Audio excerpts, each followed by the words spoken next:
c'était impossible d'envisager rassembler 800 personnes à l'Aula Magna comme c'était initialement prévu. C'est vrai que ça a pris un peu de temps de pencher sur le format, mais finalement, on s'est mis d'accord assez vite. Ça représente plus de travail parce qu'il faut s'adapter, il faut mettre en place des nouveaux mécanismes qu'on n'avait pas l'habitude d'utiliser. Ça ouvre l'opportunité finalement à la créativité et à l'innovation, donc c'est pas plus mal.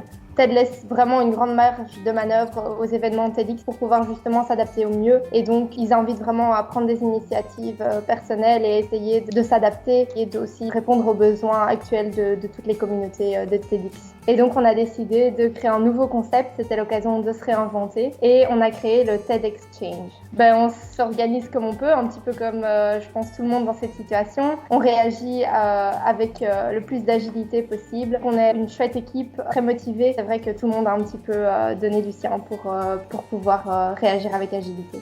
Il y avait 2 enjeux majeurs. Le premier, c'était d'essayer de créer du contact, de permettre aux personnes de se rencontrer, de créer du lien. Et puis le deuxième, c'était d'essayer de répondre aux enjeux actuels de la communauté universitaire de l'UC Louvain. On voulait donner un petit peu les clés pour essayer de surmonter cette situation et puis aussi d'essayer de penser à l'après. Au cours de ce TED Exchange, on va tout d'abord diffuser un talk en rapport avec le thème choisi. Et puis, dans un deuxième temps, on va avoir l'occasion d'échanger. C'est l'occasion de réagir, de partager son ressenti, de donner son avis également sur le talk, sur les idées véhiculées dans le talk. Tout dépend du thème qui va être choisi par les participants, mais c'est vrai que pour l'instant, on remarque une réelle préférence du sujet sur la résilience.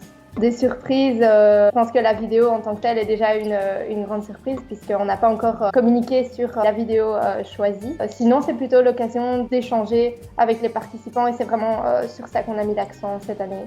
L'idée aussi, c'est d'essayer de créer un contact qui pourra être conservé pour l'événement physique qui est reporté et que les gens puissent vraiment se rassembler à ce moment-là, enfin se retrouver plutôt.